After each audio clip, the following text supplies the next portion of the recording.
Right ఇక details చూస్తే నిరుద్యోగ మార్చ్ కు పిలుపునిచ్చిన నిరుద్యోగులపై ప్రభుత్వం ఉక్కుపాదం మోపుతోంది. నిరుద్యోగ మార్చ్ నిర్వహించకుండా ఎక్కడికక్కడ అక్రమ అరెస్టులు నిర్బంధాలకు పాల్పడుతుంది. రాత్రి నుంచి నిరుద్యోగ జేఏసీ నేతలను నిరుద్యోగులను అరెస్ట్ చేస్తున్నారు పోలీసులు.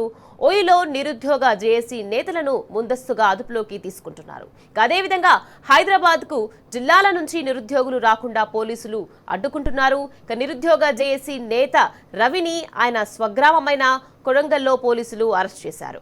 అదేవిధంగా ఖానాపూర్ నియోజకవర్గం విద్యార్థి విభాగం నేత సుద్దాల మహిపాల్ను తెల్లవారుజామున 4 గంటలకు అదుపులోకి తీసుకుని పోలీస్ స్టేషన్ కు తరలించారు.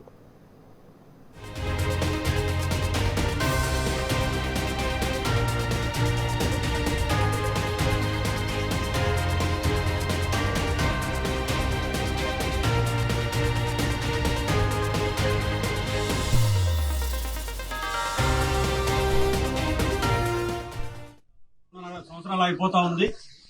కనీసం 11,000 ఉద్యోగాలు వేసి సిగ్గు లేకుండా 70,000 ఉద్యోగాలు వేసినామని చెప్తూ అడుగడుగున ఎక్కడ ఏ చిన్న పిలిపించినా కూడా ఈ పోలీసులతో అరెస్ట్ చేస్తున్నటువంటి పాపన కనబడతా ఉంది. మీరు నిజంగా ప్రజాపాలన అని చెప్తా ఉన్నారు. ఎవరికి ప్రజాపాలన, దేనికి ప్రజాపాలన? ఇది రాక్షస పాలన. రాక్షసులు ఎట్లా ఇది చేస్తారో మమ్మల్ని రేవంత్ రెడ్డి ప్రభుత్వము తన సొంత నియోజకవర్గంలో నేను పెళ్లికి వస్తే అరెస్ట్ చేస్తున్నటువంటి పాపన కనబడతా ఉంది. ఇది ముమ్మాటికి రాక్షస పాలన.